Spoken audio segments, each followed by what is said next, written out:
going to show some pictures now. These are from Kazakhstan, where earlier this month there were just 5 days between removing a price cap on fuel, and the scenes you can see here are the riots erupting and the government resigning. So we can criticise leaders for not taking more action at COPs, but it's important to recognise that back at home there's huge pressure from populations, not just there, around the globe, to maintain their way of life. We're pretty much hooked on our old habits, aren't we?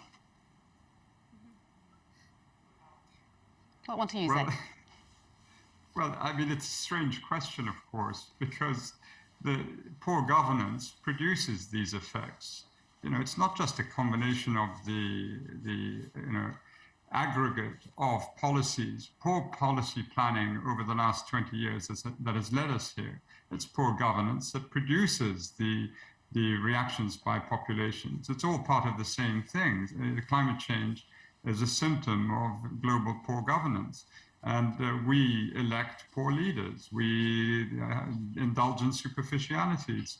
We turn everything into oversimplifications.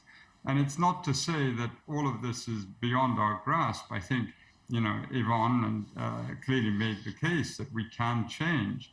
And in actual fact, I don't think it's all hands on deck. And yes, you do need the rebellion from below decks to force the captains with their hands on the tiller to begin to think. But it is only a few, I think, that can change much of what is happening. And but it's not the traditional centers of power. You know, we can't look at heads of governments and heads of states to do this. And again, they've landed us in this mess. We have to think about this, right? So it's going to require a different way of thinking.